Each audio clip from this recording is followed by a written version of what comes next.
Hey my loves, இன்னைக்கு நம்ம பார்க்க போற படம் என்னன்னா 2025ல வெளியான ஒரு வித்தியாசமான ஹாரர் கிரைம் த்ரில்லர் படத்தை பத்தி தாங்க பார்க்க போறோம். இந்த படத்தோட ஒன்லைனர் என்னன்னா, காஷ்மீர்ல அடுத்தடுத்து சின்ன பசங்க காணாம போயிட்டே இருக்காங்க. காணாம போற சிறுவர்களை கண்டுபிடிக்கிறதுக்காக போலீஸ் ஆபீசர் இன்வெஸ்டிகேஷனை தொடங்குறாருங்க. ஆனா அந்த போலீஸ் ஆபீசரோட மனைவி இதுக்கு பின்னாடி ஏதோ ஒரு அமானுஷம் இருக்கிறதா சொல்றாங்க. அந்த அமானுஷம் இவங்களோட வீட்டுல தான் இருக்கு அப்படின்னு சொல்றாங்க. உண்மையிலேயே இதுக்கு பின்னாடி இருக்கக்கூடிய மர்மம் என்ன, காணாம போற பசங்க எல்லாம் எங்க போனாங்க அப்படின்றத டீடைல்டா பார்க்கலாம். இந்த வீடியோவை ஸ்கிப் பண்ணாம பாருங்க, ரொம்ப இன்ட்ரெஸ்டிங்கா இருக்கும். நீங்க பார்த்துட்டு இருக்கிறது சரண் என்டர்டைன்மெண்ட், நான் தான் சரண். வாங்க வீடியோக்குள்ள போலாம். படத்தோட ஸ்டார்டிங் சீன்ல காஷ்மீர்ல இருக்கக்கூடிய ஒரு மலைப்பகுதியை காட்டுறாங்க. அந்த மலைப்பகுதியில ஒரே ஒரு பூ மட்டும் பூத்திருக்குதுங்க. அந்த பூவை சோயாப் அப்படின்ற ஒரு சின்ன பையன் கவனிக்கிறான். அங்க விளையாடிக்கிட்டு இருந்தவன் அந்த பூவை வந்து பாக்குறான், தொடவும் செய்யறான். அந்த நேரம் பார்த்து யாரோ ஒருத்தங்க கூப்பிட்டாங்க அப்படின்னு சொல்லிட்டு அந்த பையன் அந்த இடத்துல இருந்து ஓடிடுறாங்க. அங்க கட் பண்ணா அந்த ஊருக்கு புதுசா ஒரு மெஜிஷியன் வந்திருக்காருங்க. மக்கள் கிட்ட எல்லாம் மேஜிக் பண்ணி காட்டுறேன் அப்படின்னு சொல்லிட்டு ஸ்டேஜ் போட்டு மேஜிக் ஷோவை நடத்திக்கிட்டு இருக்காரு. அந்த வகையில நான் இப்ப பண்ண போற மேஜிக்ல சின்ன பசங்க யாரு வேணாலும் கலந்துக்கலாம். இந்த பெரிய பொட்டி இருக்கு இல்லையா, இந்த பெட்டிக்குள்ள போறவங்களை என்னால மறைய வைக்க முடியும். கூட்டத்துல யாராவது கலந்துக்கிறதுக்கு இன்ட்ரெஸ்டடா இருக்கீங்களா அப்படின்னு அந்த மெஜிஷியன் சொல்ல, சோயாப் அப்படின்ற ஒரு சின்ன பையனை பார்த்து இல்லையா, அவன் ஆர்வம் காட்டிக்கிட்டு இருக்கான். திரும்பி பார்த்தா மாஸ்க் போட்டா ஒரு மர்ம நபர் நின்னுக்கிட்டு இருக்காரு. அந்த நபர்கிட்ட இவன் பர்மிஷன் கேட்கிற மாதிரி தெரியுதுங்க. அந்த நபரும் ஓகே சொல்ல, இந்த பையன் நான் வரேன் அப்படின்னு சொல்லிட்டு அந்த பொட்டிக்குள்ள போய் படுத்துக்கிறான். இந்த மெஜிஷியன் சொல்றாருங்க, சரண் என்டர்டைன்மெண்ட்டை சப்ஸ்கிரைப் பண்ணா மட்டும்தான் இந்த மேஜிக் எல்லாம் ஒர்க் ஆகும்ட்டு. சோ மறக்காம சப்ஸ்கிரைப் பண்ணிருங்க. இப்போ இந்த மெஜிஷியன் பாத்தீங்கன்னா அந்த பாக்ஸ் ஓபன் பண்றாரு. உள்ள போன சோயாப் அப்படின்ற அந்த பையனை காணோம். இந்த மேஜிக் ஒர்க் ஆயிடுச்சு அப்படின்னு சொல்லிட்டு எல்லாருமே செலிப்ரேட் பண்றாங்க. தக்காளி அங்கதாங்க ஒரு ட்விஸ்ட். இந்த சோயாப் அப்படின்ற ஒரு பையன் பொட்டிக்குள்ள போனதுக்கு அப்புறம் மர்மமான முறையில காணாம போயிட்டான். அந்த பையன் எங்க போனா என்ன ஆனானே தெரியலங்க. வீதி முழுக்க இவனுடைய போட்டோவை போட்டு காணோம், கண்டுபிடிச்சு கொடுங்க அப்படின்னு போஸ்டர் எல்லாம் ஒட்ட ஆரம்பிக்கிறாங்க. அங்க கட் பண்ணா நம்ம ஹீரோவை காட்டுறாங்க. நம்ம ஹீரோட பேரு ரித்வான். இவர் ஒரு திறமையான போலீஸ் ஆபீசருங்க. பிரபலமான மெஜிஷியனால கடத்தப்பட்ட சோயாப் அப்படின்ற சிறுவனுடைய வழக்கை இன்வெஸ்டிகேஷன் பண்ணி கண்டுபிடிக்கிறதுக்காக தான் ஹீரோ வந்துகிட்டு இருக்காரு அப்படின்றத நியூஸ்ல எல்லாம் போட்டுட்டு இருக்காங்க. அது மட்டும் இல்லாம அந்த பையன் காணாம போன வழக்குல பிரைம் சஸ்பெக்டா அந்த மெஜிஷியனை பிடிச்சி கஸ்டடியில வச்சிருக்காங்க அப்படின்றதும் தெரிய வருதுங்க. ஆக்சுவலா இந்த வழக்கை சால்வ் பண்றதுக்காக நம்ம ஹீரோக்கு இந்த ஊருக்கு டிரான்ஸ்ஃபர் ஆர்டர் போட்டுருக்காங்க. நம்ம ஹீரோ தன்னோட குடும்பத்தோட இந்த ஊருக்கு டிரான்ஸ்ஃபர் ஆகி வராரு. நம்ம ஹீரோட குடும்பத்துல யாரெல்லாம் இருக்காங்க அப்படின்னா, ஹீரோடைய மனைவி, அப்புறம் பையன் ஒண்ணு பொண்ணு ஒண்ணுங்க. வந்துகிட்டு இருக்கும் போதே இவங்க வண்டியில ஏதோ ஒரு அனிமல் வந்து இடிச்சிருதுங்க. உடனே டிரைவர் போய் செக் பண்ணி பார்த்துட்டு ஏதோ ஒரு அனிமல் போயிடுச்சு போல அப்படின்ற மாதிரி சொல்லிட்டு அவரு வண்டிக்குள்ள வந்து உட்கார்றாரு.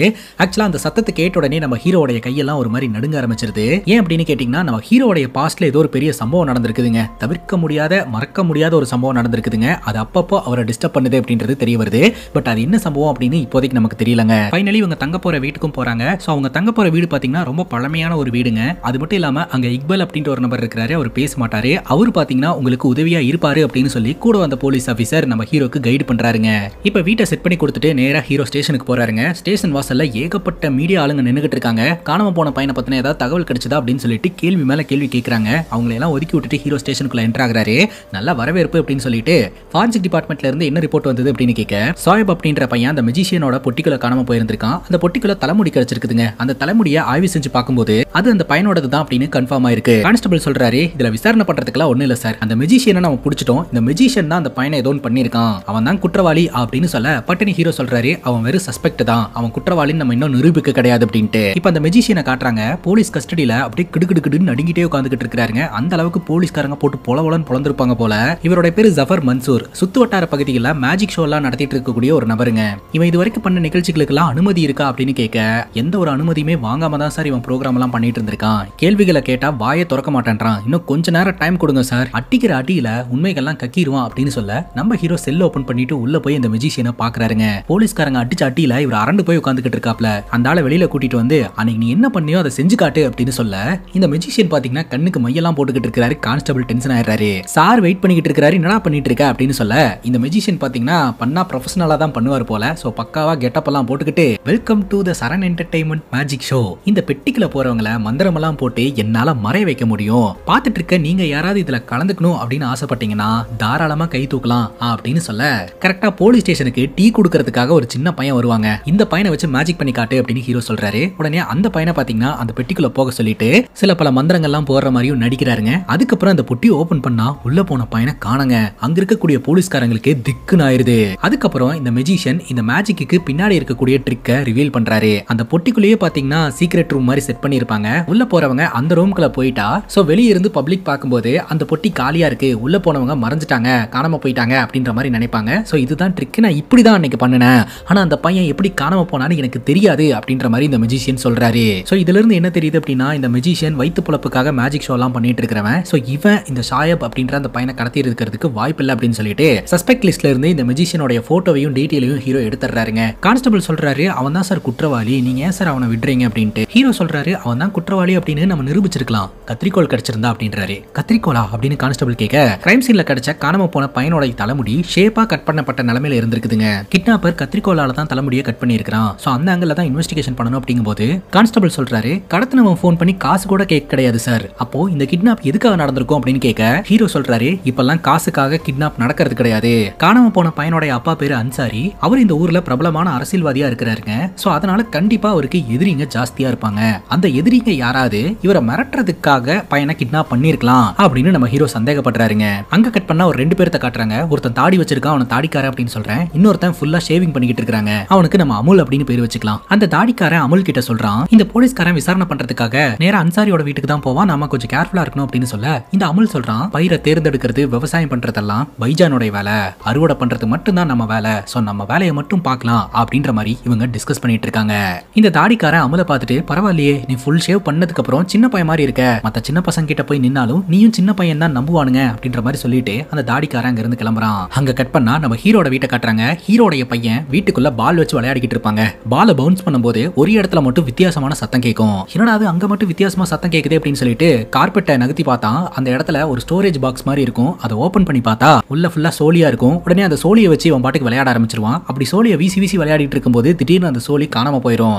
அப்படியே மேல பாத்துக்கிட்டு இருப்பான். மேல சீலிங்ல யாரோ ஒருத்தங்க நடந்து போற மாதிரி ஒரு சத்தம் கேட்குங்க. அந்த சத்தத்தை ஃபாலோ பண்ணிக்கிட்டே ஹீரோடைய பையன் நடந்து போக ஆரம்பிப்பான். அந்த சத்தம் மேல இருக்கக்கூடிய ஒரு ரூம் கிட்ட இவனை கூட்டிட்டு போகும். அந்த ரூம் டோர் கிட்ட போன உடனே கரெக்டா நம்ம ஹீரோடைய மனைவி அயான் சாப்பாடு வச்சிருக்கவா அப்படின்ற மாதிரி கூப்பிட உடனடியா அந்த இடத்தை விட்டு இந்த பையன் ஓடி வந்துருவான். இப்ப எல்லாரும் ஒன்னா உட்காந்து சாப்பிடும்போது ஹீரோடைய பொண்ணு சொல்றா இங்க சுத்தமா நெட்வொர்க்கே இல்ல, அதனால எனக்கு வைஃபை கனெக்ஷன் வேணும் அப்படின்னு கேக்குறா. இப்பதானே வந்திருக்கோம் கொடுத்துடலாம் அப்படின்ற மாதிரி சொல்ல ஹீரோ பாட்டுக்கு சைலண்டா சாப்பிட்டுக்கிட்டு இருப்பாருங்க. என்னோட ரூம்குள்ள சுடு தண்ணி வர மாட்டேது, பச்சை தண்ணியில எல்லாம் என்னால குளிக்க முடியாது அப்படின்னு சொல்ல ஹீரோ பாட்டுக்கு சாப்பிட்டுக்கிட்டே தான் இருப்பாரு. அது மட்டும் இல்லாம என்னோட ரூமுக்குள்ள நாய் நாத்து அடிக்குது, இங்க நாய் ஏதாவது இருக்கா என்ன அப்படின்னு கேட்க பட்டுனி ஹீரோ சொல்றாரு அப்படியெல்லாம் ஒண்ணும் இல்ல, நாய் இருந்திருந்தா குலைச்சிருக்குல அப்படின்ற மாதிரி சொல்ல ஹீரோடைய பொண்ணு நூரி கோச்சிட்டு அந்த இடத்துல இருந்து கிளம்புறா. நூரின்னு சமாதானப்படுத்துறதுக்கு ட்ரை பண்றாங்க. அவங்க அப்பா மேல இவ பயங்கர கான்ல இருக்கா அப்படின்றது தெரிய வருது. அப்பா மகளுக்கு இடையே இருந்த ஒரு அட்டாச்மெண்ட் பிரேக் ஆயிருக்கு. பட் அதற்கான காரணம் என்ன அப்படின்னு இப்போதைக்கு நமக்கு தெரியலங்க.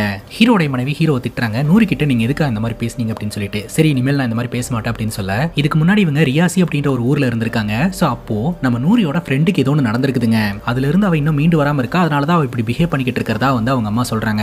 அடுத்த நாள் காலையில நூரி ஸ்கூலுக்கு ரெடி ஆயிட்டு இருப்பா. அப்ப பால்கனில நின்று வெளியில பார்க்கும்போது இவங்க வீட்டுல வேலை பார்த்துட்டு இருக்கக்கூடிய இக்பல் பாத்தீங்கன்னா ஒரு பிளேட்ல சாப்பாடு எடுத்துட்டு மேல இருக்கக்கூடிய அந்த மர்மமான ரூம்குள்ள நுழைவாருங்க. யாருக்காக அங்க சாப்பாடு எடுத்துட்டு போறாரு அப்படின்னு சொல்லிட்டு நூரிக்கு சந்தேகம் வந்திருக்குங்க. உடனே இக்பால் அங்கிள ஃபாலோ பண்ண ஆரம்பிச்சிருந்திருக்கா. இன்னொரு பக்கம் நம்ம ஹீரோடைய மனைவி ரூம்குள்ள ட்ரெஸ் எல்லாம் அரேஞ்ச் பண்ணிட்டு இருக்கும்போது ரூம்ல இருக்கக்கூடிய கபோர்டுக்குள்ள ஏதோ ஒன்று நகர்ற மாதிரி சத்தம் கேட்குங்க. என்னது இது அப்படின்னு சொல்லிட்டு பட்டுன்னு கபோர்டு ஓபன் பண்ணி பார்த்தா உள்ள இருந்த சென்ட் பாட்டில் கீழே விழுந்திருக்கும். இது எப்படி விழுந்துச்சு அப்படின்னு சொல்லி யோசனை பண்ணிக்கிட்டு இருப்பாங்க.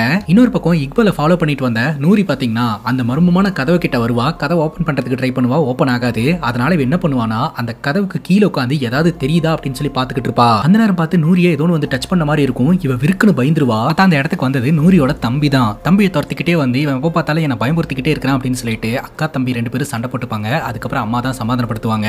நீ எப்ப பார்த்தாலும் என்கிட்ட வம்பிழுத்துக்கிட்டே இருக்க அப்படின்னு நூரி சொல்ல அதுக்கு நூரியோட தம்பி சொல்றான் எனக்கு மட்டும் ஃப்ரெண்ட்ஸ் கிடைக்கட்டும், அதுக்கப்புறம் நீ என் பின்னாடி வருவ பாரு அப்படின்ற மாதிரி பேசிக்கிட்டு இருக்க. வெளியில ஒரே சத்தமா இருக்குது. என்னன்னு இவங்க வெளியில வந்து பாக்குறாங்க. நூரி ரொம்ப வேகமா ஓடி வரா. அவங்க அம்மா துரத்திக்கிட்டே வராங்க. வந்து பார்த்தா அங்க இருக்கக்கூடிய செவுத்துல ஏதோ ஒன்று எழுதி வச்சிருக்காங்க. அதை பார்த்து நூரி ரொம்பவே பதட்டப்படுறாங்க, ஃபீல் பண்றா. நம்ம புது ஊருக்கு போறோம், இங்கெல்லாம் இது நடக்காது அப்படின்னு சொல்லி தானே கூட்டிட்டு வந்தீங்க, ஆனா எங்க போனாலும் இது மாறவே மாட்டேது அப்படின்ற மாதிரி நூரி ரொம்ப ஃபீல் பண்றா. அந்த செவுத்துல என்ன எழுதி வச்சிருப்பாங்க அப்படின்னா அந்த ஏரியால இருக்கக்கூடிய சின்ன பசங்க காஃபீர் அப்படின்ற மாதிரி எழுதி வச்சிருப்பாங்க. காஃபீர் அப்படின்னா அதற்கான மீனிங் எனக்கு கரெக்டா தெரியல. பட் இந்த படத்தோட ஃப்ளோ வச்சு பார்க்கும்போது இந்த ஊர்ல இருக்கிறவங்களுக்கு போலீஸ்காரங்கன்னா ஆகுறது இல்ல. அதனால நம்ம ஹீரோ ஒரு போலீஸ் ஆபீசர் அப்படின்றதுனால ஹீரோவை பாயிண்ட் பண்ணி காஃபீர் அப்படின்னு எழுதி வச்சிருப்பாங்க போல. காஃபீர் அப்படின்னா குற்றவாளி, வெறுக்க வேண்டிய ஆட்கள், அந்த மாதிரி மீனிங் வருது போல கைஸ். இதே விஷயத்தை தான் இவங்க பழைய ஊர்ல இருக்கும்போது எழுதி வச்சிருந்திருக்காங்க. புது ஊருக்கு வந்தா இந்த மாதிரிலாம் நடக்காது அப்படின்னு நம்ம ஹீரோடைய மனைவி பொண்ணு கிட்ட சொல்லி இருந்திருக்காங்க. பட் இங்க இதெல்லாம் நடக்குது அப்படின்னு சொல்லிட்டு ஹீரோடைய பொண்ணான நூரி ரொம்ப ஃபீல் பண்றா. அங்க கட் பண்ணா காணாம போன சோயாப் அப்படின்ற அந்த சின்ன பையனுடைய அப்பாவான அன்சாரியை மீட் பண்றதுக்காக ஹீரோ வராருங்க. அன்சாரியோட வீட்டுக்குள்ள நுழையும் போது ஆப்போசிட்ல வந்த ஒரு பையன் இடிச்சிடறான். நம்ம ஹீரோ சாரி சொல்லிட்டு உள்ள வந்துடுறாரு. இடிச்ச அந்த பையன் வேற யாரும் கிடையாதுங்க, படத்தோட ஸ்டார்டிங் சீன்ல பார்த்தமே அமுல் அப்படின்னு சொல்லிட்டு அந்த பையன் தான். அன்சாரி நம்ம ஹீரோ பார்த்த உடனே கேட்கிறாரு என் பையனை கண்டுபிடிச்சிட்டீங்களா அப்படின்ட்டு. ஹீரோ இல்ல அப்படின்றாரு. அப்ப வெறுங்கையை வீசிட்டு தான் வந்திருக்கீங்களா அப்படின்னு அன்சாரி டென்ஷன் ஆகுறாருங்க. இப்போ நம்ம ஹீரோ அன்சாரி கிட்ட பிரைவேட்டா பேசணும் அப்படின்னு சொல்றாரு. அன்சாரி ஒத்துக்க மாட்டேன்றாரு. எதுனாலும் சபையிலேயே பேசுங்க அப்படின்ட்டு. ஹீரோ சொல்றாரு உங்களுக்கு அரசியல் வாசல்ல எதிரிங்க இருந்திருப்பாங்க. உங்களுக்கு யாராவது மேல டவுட் இருக்கா அப்படின்னு கேட்க, எனக்கு யார் மேலயும் டவுட் இல்ல உங்களை தவிர அப்படின்னு சொல்லிட்டு போலீஸ் டிபார்ட்மெண்ட்டை தான் அன்சாரி கை காட்டுறாருங்க. சார் நாங்க உங்களுக்கு உதவி செய்யறதுக்காக தான் வந்திருக்கோம் அப்படின்னு ஹீரோ சொல்றாரு. அதுக்கு அன்சாரி சொல்றாரு, என் பையனை கடத்தினவன் உங்க கஸ்டடியில தான் இருந்துட்டு இருக்கான். அவனை விசாரிச்சு உண்மையை வரவழைக்காம நீங்க என்ன வந்து விசாரணை பண்ணிட்டு இருக்கீங்க அப்படின்னு கேட்க, அதுக்கு கான்ஸ்டபிள் சொல்றாரு, சார் உங்களை விசாரணை பண்றதுக்காகலாம் வரல, உங்க கிட்ட இருந்து சில தகவல்களை சேகரிக்கிறதுக்காக தான் வந்திருக்கிறோம். One of the police procedure அப்படின்னு சொல்றாரு. சரி எழுதிக்கோங்க அப்படின்னு சொல்லிட்டு தன்னோட பையனை பத்தி அன்சாரி சொல்ல ஆரம்பிக்கிறாருங்க. அன்சாரியோட பையனை காரணமே இல்லாம வெட்ட வெளியில வச்சு கிட்னாப் பண்ணிருக்காங்க. இப்போ வரைக்கும் யாருமே போன் பண்ணி காசு கேட்கவே இல்ல. பையன் காணாம போனதுல இருந்து அன்சாரியோட மனைவி ஒரு வாய் கூட சாப்பிட கிடையாது. எனக்கு உடம்பு சரியில்லாம போயிடுச்சு, பையனை காணோன்ற துக்கத்துல இருக்கிறோம். நீங்க இப்போ வரைக்கும் பையனை கண்டுபிடிக்கிறதுல எந்த ஒரு முயற்சியும் எடுத்த மாதிரி எனக்கு தெரியல. அட்லீஸ்ட் அவங்க காசு வேணும் அப்படின்னு சொல்லி கால் பண்ணா கூட நான் காசை கொடுத்து என் பையனை மீட்கிற நிலைமையில தான் இருக்கிறேன், உங்ககிட்ட நான் சொல்ல மாட்டேன் அப்படின்ற மாதிரி அன்சாரி சொல்றாருங்க. பேசிக்கிட்டே இருக்கும்போது பாத்தீங்கன்னா அன்சாரியோட மனைவி அழுதுகிட்டே வீட்டுக்குள்ள இருந்து எட்டி பார்ப்பாங்க. இதை நம்ம ஹீரோ கவனிப்பாருங்க. உடனே அன்சாரி சொல்றாரு, இந்த தகவல் உங்களுக்கு போதும் கிளம்புங்க அப்படின்னு சொல்லிட்டு அங்க கட் பண்ணா அந்த தாடிக்காரனையும் அந்த அமுலியும் நம்ம கிட்ட காட்டுறாங்க. ஒரு சீக்கிரட்டான இடத்துல அட்வான்ஸ் கம்ப்யூட்டர்ஸ் எல்லாம் வச்சு யார்கிட்டயும் கம்யூனிகேட் பண்றதுக்கு முயற்சி பண்றாங்க. கம்யூனிகேஷனும் எனேபிள் ஆகுதுங்க. இந்த தாடிக்காரனையும் அமுலியும் அடுத்த அறுவடைக்கு தயாரா இருக்க சொல்லி ஆர்டர் வருதுங்க. இவங்க ரெண்டு பேரும் ப்ரிப்பேர் ஆகுறாங்க. அடுத்த நாள் பாத்தீங்கன்னா ஊருக்குள்ள கலவரம் நடந்துட்டு இருக்குதுங்க. அந்த கலவரத்துல ஒரு சின்ன பையனும் கலந்துக்கிறான். அந்த பையனை பாத்தீங்கன்னா இவங்க டார்கெட் பண்றாங்க. அந்த பையனை தூக்கணும் அப்படின்ற மாதிரி ஆர்டர் வருது. உடனடியா அந்த பையனை துரத்த ஆரம்பிக்கிறாங்க.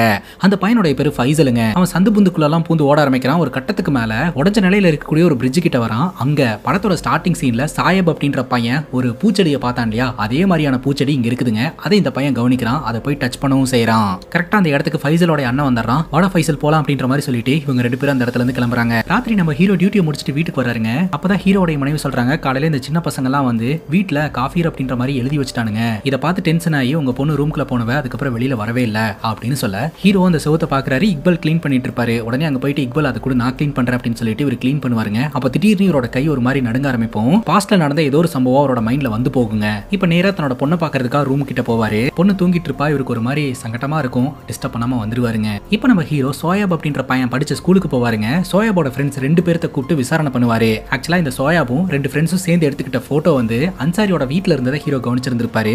சோ இவனுக்கு ரெண்டு பேரும் அந்த பையன் கூட ரொம்ப க்ளோஸ் போல அப்படின்னு சொல்லிட்டு விசாரணை பண்ணும்போது அந்த பசங்க சொல்லுவாங்க, ஆரம்ப காலகட்டத்தில இருந்தே நாங்க மூணு பேரும் ரொம்ப க்ளோஸ். சோயாபோடைய அப்பா அன்சாரி பெரிய கை அப்படின்றதுனால அவனை கூட்டிட்டு போறதுக்காக லக்ஸரி கார் எல்லாம் வருமா. அப்ப இவங்க ரெண்டு பேர்த்தையும் கூட கூட்டிட்டு போவானா. ஆனா காணாம போறதுக்கு கொஞ்ச நாளைக்கு முன்னாடி இவங்க கூட பேசுறதையும் பழகிறதையும் கம்ப்ளீட்டா அவாய்ட் பண்ணிட்டானா. அதற்கான காரணம் அவனுக்கு புது ஃப்ரெண்ட் கிடைச்சிட்டாங்க அப்படின்ற மாதிரி சொல்றானுங்க. அந்த புது ஃப்ரெண்ட் யாரு அப்படின்னு சொல்லி கேட்கும்போது, அந்த புது ஃப்ரெண்டை நாங்க யாரும் பார்த்தது இல்ல, சோயாப் எங்க கிட்ட காட்டினதும் இல்ல அப்படின்னு அந்த பசங்க சொல்றானுங்க. இப்போ நம்ம ஹீரோ பிரின்சிபலை மீட் பண்ணி பேசும்போது பிரின்சிபல் சொல்றாங்க, காணாம போன சோயாப் அப்படின்ற பையன் ரொம்ப திறமசாலி, நல்லா படிக்கக்கூடிய பையன். அது மட்டும் இல்லாம அந்த பையனோட அப்பா அன்சாரி இந்த ஸ்கூலுக்காக நிறைய பண்ணியிருக்காரு, நிறைய நன்கொடைகள் வழங்கியிருக்காரு. எனக்கு தெரிஞ்சு அவர்னால தான் இந்த ஸ்கூல் இப்போ வரைக்கும் நல்லபடியா ரன் ஆயிட்டு இருக்கு அப்படின்னு சொல்ல, அந்த சோயாபோடைய ஃப்ரெண்ட்ஸ் ரெண்டு பேர் சொன்னானுங்க இல்லையா, அதை பத்தி இந்த பிரின்சிபல் கிட்ட விசாரணை பண்ண ஆரம்பிக்கிறாங்க.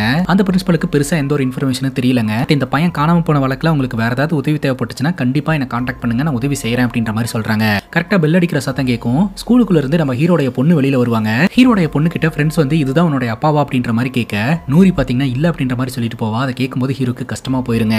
ஆக்சுவலா நம்ம ஹீரோ பார்க்கக்கூடிய போலீஸ் வேலை நம்ம ஹீரோடைய பொண்ணுக்கு பிடிக்கல போலங்க. அதனாலதான் நம்ம ஹீரோ மேல அவளுக்கு மிகப்பெரிய வெறுப்பு இருக்கு போல. ராத்திரி வீட்டுல உட்காந்து மொபைல் யூஸ் பண்ணிட்டு இருப்பாங்க. அப்ப காலித் அப்படின்ற பேர்ல ஃப்ரெண்ட் ரிக்வெஸ்ட் வரும். அந்த காலித் வேற யாரும் கிடையாது, நம்ம அமுல் அப்படின்னு ஒருத்தனை பார்த்து இல்லையா க்ளீன் ஷேவ் பண்ணிட்டு அவன் தான். அந்த ரிக்வெஸ்டை அக்செப்ட் பண்றா. அந்த நேரம் பார்த்து வீட்டுக்குள்ள ஏதோ ஒரு சத்தம் கேட்க ஆரம்பிக்குது. என்ன சத்தம் அது அப்படின்னு பார்த்தா இந்த இக்பல் அங்கிள் இருக்கிறார் இல்லையா, அவரு அந்த மர்மமான ரூம் கிட்ட போற மாதிரி தெரிய வருதுங்க. அதுவும் குறிப்பா சாப்பாடு வச்சுட்டு எடுத்துட்டு போற மாதிரி தெரிய வருதுங்க. உடனடியா நூரி தன்னோட அம்மா கிட்ட போயிட்டு இந்த விஷயத்த சொல்றாங்க. பட் நூரியோட அம்மா இதை கேஷுவலா எடுத்துக்கிறாங்க. ஒவ்வொரு ஊர்லயும் ஒவ்வொரு இடத்துலயும் தனித்தனி சடங்கு முறைகள் இருக்கும். நம்மளே இந்த இடத்துக்கு புதுசு தானே, பழகிறதுக்கு டைம் எடுக்கும் அப்படின்னு சொல்ல, இல்லமா எனக்கு நாய் நான் தடிக்குது அப்படின்ற மாதிரி நூரி சொல்றா. பேசிக்கா இவளுக்கு டாக்னா அலர்ஜி இருக்குங்க. அதனாலதான் அவ திரும்ப திரும்ப அதை மென்ஷன் பண்ணி சொல்றா. என்னதான் அம்மா சமாதானப்படுத்துறதுக்கு ட்ரை பண்ணாலும் நூரி கோச்சிட்டு அந்த இடத்துல இருந்து கிளம்பிடுறா. இன்னொரு பக்கம் இந்த நூரியோட தம்பி இருக்கான் இல்லையா, அவனுக்கு ஃப்ரெண்ட்ஸே கிடைக்கலன்னு தன்னோட அம்மா கிட்ட ஃபீல் பண்ணிக்கிட்டு இருக்கான். அதுக்கு ஹீரோடைய மனைவி சொல்றாங்க, நீ ஒருத்தங்க கூட ஃப்ரெண்ட்ஷிப் மேக் பண்ணணும் அப்படின்னு நினைச்சீனா ஃபர்ஸ்ட் நீ கொடுக்கணும், கொடுத்து விளையாடணும். உங்ககிட்ட இருக்கக்கூடிய பொம்மைகளை கொடுத்து விளையாண்டினா அவங்களுக்கு உன்னை பிடிக்கும், அதன் மூலமா ஃப்ரெண்ட்ஷிப் உருவாகும் அப்படின்ற மாதிரி சொல்லிக்கிட்டு இருப்பாங்க. ராத்திரி தூங்கிட்டு இருக்கும்போது நம்ம ஹீரோடைய பையன் மட்டும் கண்முழிக்கிறாங்க. அந்த சோழி ஒன்று வச்சிருந்தான் இல்லையா அந்த பொட்டிக்குள்ள, அந்த பொட்டியை எடுத்து பார்க்கறான். அதுக்குள்ள ஒரே ஒரு சோழி மட்டும் தான் இருக்கு. பேலன்ஸ் எல்லாம் எங்க போச்சு அப்படின்னு யோசனை பண்ணிட்டு இருக்கும்போது நேத்து ராத்திரி எப்படி சத்தம் கேட்டுச்சோ அதே மாதிரியான சத்தம் இவனுக்கு கேக்குதுங்க. அந்த சத்தத்தை இவன் ஃபாலோ பண்ணிட்டே அந்த கதவு கிட்ட போறான். யார் அது அப்படின்ற மாதிரி கேக்குறான். கதவும் ஓபன் ஆகுது. பார்த்தா உள்ள இவன் கண்களுக்கு ஒரு நிழல் தெரியுதுங்க. அந்த நிழல் பாத்தீங்கன்னா இந்த சோழியை வச்சு விளையாடிக்கிட்டு இருக்குதுங்க. அதை பார்த்து ஒரு செகண்ட் ஸ்டன் ஆயிடுறான். அதே சமயம் அவங்க அம்மா சொன்னாங்க இல்லையா, நீ ஒருத்தங்களை ஃப்ரெண்டா ஃப்ரெண்ட் ஆக்கிக்கணும்னு நினைச்சினா உன்னோட பொம்மைகளை கொடுத்து விளையாடணும்னு. அதனால இவன் கையில இருக்கக்கூடிய சோழிய அந்த நிழல் வடிவில் இருக்கக்கூடிய அந்த அமானுஷத்துக்கு கொடுக்கறான். என் பேர் ஆயன், உன் பேர் என்ன, நீ இங்கதான் இருக்கியா, என் கூட ஃப்ரெண்ட் ஆகிக்கிறியா அப்படின்னு சொல்லி கேட்க அந்த நிழல் அப்படியே திரும்பி பாக்குறது. திடீர்னு போக கிளம்பிட்டு வருதுங்க. பட்டுன்னு டோர் லாக் ஆயிருது. அதுக்கப்புறம் அந்த நிழல் உருவம் இந்த பையன் கூட ஃப்ரெண்ட் ஆயிடுச்சுங்க. அந்த நிழல் கூட இவன் விளையாட ஆரம்பிக்கிறான். இங்க கட் பண்ணா கொஞ்ச நேரத்துக்கு முன்னாடி ஃபைசல் அப்படின்ற ஒரு சின்ன பையனை பார்த்தோலையா, அந்த பூவை தொட்ட பையன். அந்த பையன் இப்ப போட்ல இருக்கிறாங்க. அப்படி போட்ல இருக்கும்போது தூரத்துல யாரோ ஒருத்தங்க இவன் பேரை சொல்லி கூப்பிடுற மாதிரி இருக்கு. யார் நம்மள கூப்பிடுறதுன்னு சொல்லிட்டு இவனும் போட்டை ஓட்டிக்கிட்டு அந்த பர்டிகுலர் பிளேஸுக்கு போறாங்க. திடீர்னு புகை மூட்டம் கிளம்புது. பட்டுன்னு அந்த ஃபைசல் மர்மமான முறையில காணாம போயிடுறான். அந்த போட்ல அந்த பையனுடைய தலைமுடி இருக்குதுங்க. சோயப் அப்படின்ற பையன் காணாம போன இடத்துல தலைமுடி கிடைச்சதோ அதே மாதிரி அந்த போட்லயும் தலைமுடி இருக்குங்க. இப்ப சம்பவம் நடந்த இடத்துக்கு நம்ம ஹீரோடைய டீம் வராங்க. இன்வெஸ்டிகேஷன் நடந்துட்டு இருக்கு. இந்த இன்வெஸ்டிகேஷன்ல பாத்தீங்கன்னா காணாம போன அம்மாக்கும் பையனுக்கும் இதை பத்தி எதுவுமே தெரியல அப்படின்றது தெரிய வருதுங்க. அது மட்டும் இல்லாம நேத்து நடந்த ஊர் கலவரத்துல இந்த பையன் கள்ள தூக்கி எரிஞ்சுக்கிட்டு இருந்தான் அப்படின்னு சொல்லி ஸ்டேஷன் கான்ஸ்டபிள் ஒருத்தர் சொல்றாரு சார் அப்படின்னு சொல்ல, அவன் தானா அப்படின்னு கன்ஃபார்மா தெரியுமா அப்படின்னு கேட்க, கான்ஸ்டபிள் கன்ஃபார்ம்னு சொல்றாரு அப்படின்னு ஹீரோ கிட்ட ரிப்போர்ட் பண்றாங்க. எனக்கு என்னமோ கடத்தல்காரன் இதெல்லாம் பணத்துக்காக பண்ற மாதிரி தெரியல, வேற ஏதோ காரணம் இருக்கு, அது என்ன காரணம்ன்றதை கண்டுபிடிக்கணும் அப்படின்னு ஹீரோ நினைக்கிறாருங்க. நேத்து ஊருக்குள்ள ஒரு போராட்டம் நடந்தது இல்லையா, அந்த போராட்டம் நடக்கிறதுக்கு காரணமா இருந்தது யாரு அப்படின்னு கேட்க, அந்த கான்ஸ்டபிள் அப்சல் அப்படின்ற ஒரு பேரை சொல்றாருங்க. இந்த அப்சல் ஒரு கடையில பாத்தீங்கன்னா அக்கௌண்ட்ஸ் வச்சு சாப்பிட்டுக்கிட்டு இருந்திருக்கான். சோ இப்போ அந்த அக்கௌண்ட்ஸ் எல்லாம் கிளியர் பண்ணிட்டு அந்த இடத்த விட்டு கிளம்புறான். ஒரு சீக்கிரட்டான இடத்துக்கு போறான். அந்த இடத்துல தான் இந்த தாடிக்காரன் இருக்கிறான். இந்த தாடிக்காரனும் இந்த அப்சலும் பாத்தீங்கன்னா அங்க அட்வான்ஸ் கம்ப்யூட்டர்ஸ் எல்லாம் வச்சு ஏதோ ஒரு இல்லீகலான விஷயத்தை பண்ணிக்கிட்டு இருக்கானுங்க அப்படின்றது தெரிய வருது. கரெக்டா கதவு தட்டுற சத்தம் கேக்குது. வேற யாரும் இல்லங்க, அந்த கடைக்காரர் தான் வந்திருக்காரு. டே அப்சல், நீ வந்த வேகத்துல உன்னோட 500 ரூபாயை தவற விட்டுட்டு வந்துட்ட. அந்த 500 ரூபாய் நான் எடுத்துட்டு வந்திருக்கேன், இந்த வாங்கிக்கோ, கடையில வேற யாரும் இல்ல, சீக்கிரமா கதவை தரடா அப்படின்ற மாதிரி தொடர்ந்து கதவை தட்டிக்கிட்டே இருக்க உள்ள இருக்கக்கூடிய இவங்க 2 பேருக்கும் டவுட் வந்துருச்சு. நம்மள பிடிக்கிறதுக்கான பிளான் தான் இது, சோ நம்ம கொஞ்சம் சேஃபா இருந்துக்கணும் அப்படின்னு சொல்லிட்டு இந்த தாடிக்காரன் அந்த இடத்துல இருந்து தப்பிச்சு போறான். இந்த அப்சல் பாத்தீங்கன்னா கன் எடுத்து பட்டு பட்டு பட்டுன்னு ஷூட் பண்ண ஆரம்பிக்கிறான். வெளியில நின்னுட்டு இருந்த கடைக்காரர் அப்படியே கீழே விழுறாருங்க. அதே சமயம் அங்க ஒளிஞ்சிருக்கக்கூடிய போலீஸ்காரங்க பதிலுக்கு ஷூட் பண்ண ஆரம்பிக்கிறாங்க. அதுக்கப்புறம் கீழே விழுந்த கடைக்காரர் வந்து செக் பண்ணி பாக்குறாங்க. புல்லட் அவருக்கு பட்டிருக்கு, பட் அவருக்கு உயிர் போற அளவுக்கு அடிபடல. அவரை சேஃப்டி பண்ணிட்டு அங்க இருக்கக்கூடிய கதவை உடைச்சு உள்ள வந்து பார்த்தா இந்த அப்சல் குண்டடிப்பட்டு இறந்து கிடப்பான். இந்த தாடிக்காரன் அந்த இடத்துல இருந்து தப்பிச்சு போயிடுறான். அங்க இருக்கக்கூடிய எவிடன்ஸ் எல்லாமே தீ வச்சு கொளுத்தப்பட்டிருக்குன்றது தெரிய வருது. அதை தாண்டி பாத்தீங்கன்னா எப்படியோ அந்த ஒரு போலீஸ் ஆபீசர் ஒரு பென் டிரைவை கைப்பற்றுறாருங்க. இப்போ இந்த தாடிக்காரனும் அமலும் பாத்தீங்கன்னா இன்னொரு சீக்கிரட்டான இடத்துல மீட் பண்ணிக்கிறாங்க.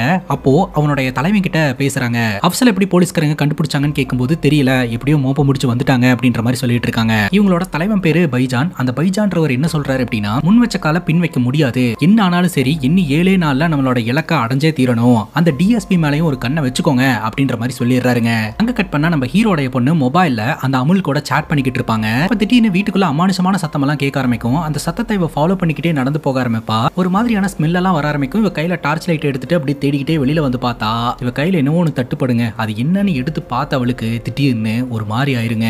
இன்னொரு பக்கம் நம்ம ஹீரோடைய மனைவி இருக்காங்க இல்லையா, லேப்டாப்ல ஏதோ ஒன்று பார்த்துக்கிட்டு இருப்பாங்க. திடீர்னு செவுத்துல இருந்து ஏதோ ஒரு புகை மூட்டம் கிளம்பி வந்த மாதிரி இருக்கும். பட்டுன்னு விருக்குன்னு பயந்துருவாங்க. பார்த்தா பையன் பக்கத்துல நல்லா தூங்கிட்டு இருப்பான். எதுவுமே நடந்திருக்காது. காலையில கபோர்டுக்குள்ள சத்தம் கேட்டுச்சு இல்லையா, அதே மாதிரி கபோர்டுக்குள்ள மறுபடியும் சத்தம் கேட்குங்க. இவங்க எழுந்து போய் கபோர்டு ஓபன் பண்ணி பார்த்தா மறுபடியும் ஒரு சென்ட் பாட்டில் கீழே கிடக்கும். என்னடா அது விசித்திரமா நடக்குது அப்படின்னு சொல்லிட்டு நம்ம ஹீரோடைய மனைவி யோசனை பண்ணிட்டு இருக்க, அப்போ நம்ம ஹீரோடைய பொண்ணு கத்திக்கிட்டே உள்ள வருவா. என்னடான்னு பார்த்தா அவளோட உடம்பெல்லாம் ஒரு மாதிரி அலர்ஜி வந்திருக்கும். இப்பதாங்க விஷயமே தெரிய வருது. அவ அடிக்கடி இந்த நாயை பத்தி பேசிட்டு இருந்தா இல்லையா, நாய்னா அவளுக்கு ரொம்ப அலர்ஜிங்க. இந்த நாய் சம்பந்தப்பட்ட விஷயங்கள் ஏதாவது அவ கையில பட்டுச்சு அப்படின்னா அவளுடைய உடம்பெல்லாம் பாத்தீங்கன்னா கொப்பளமா வந்துரும். சோ அலர்ஜி வந்துருச்சு இப்போ. அதுக்கப்புறம் ஹீரோடைய மனைவி டேப்லெட் எல்லாம் கொடுத்து எப்படியோ நம்ம ஹீரோடைய பொண்ணை சரி பண்றாங்க. இங்க நாய் சம்பந்தப்பட்ட ஏதோ ஒரு விஷயம் இருக்கு, அதனாலதான் அவளுக்கு இந்த மாதிரி ஆச்சு அப்படின்னு சொல்ல நம்ம ஹீரோ நம்ப மாட்டேன்றாருங்க. ஏன்னா ஆரம்பத்துல இருந்தே நம்ம நூறிக்கு இந்த இடத்த பிடிக்கவே இல்ல, அதனால ஏதோ ஒன்று சொல்லிக்கிட்டு இருக்கா அப்படின்ற மாதிரி சொல்லிடுறாருங்க. நடந்த விஷயத்தெல்லாம் பாத்தீங்கன்னா அமுல் கிட்டே சாட்ல ஷேர் பண்ணிக்கிட்டு இருக்கா.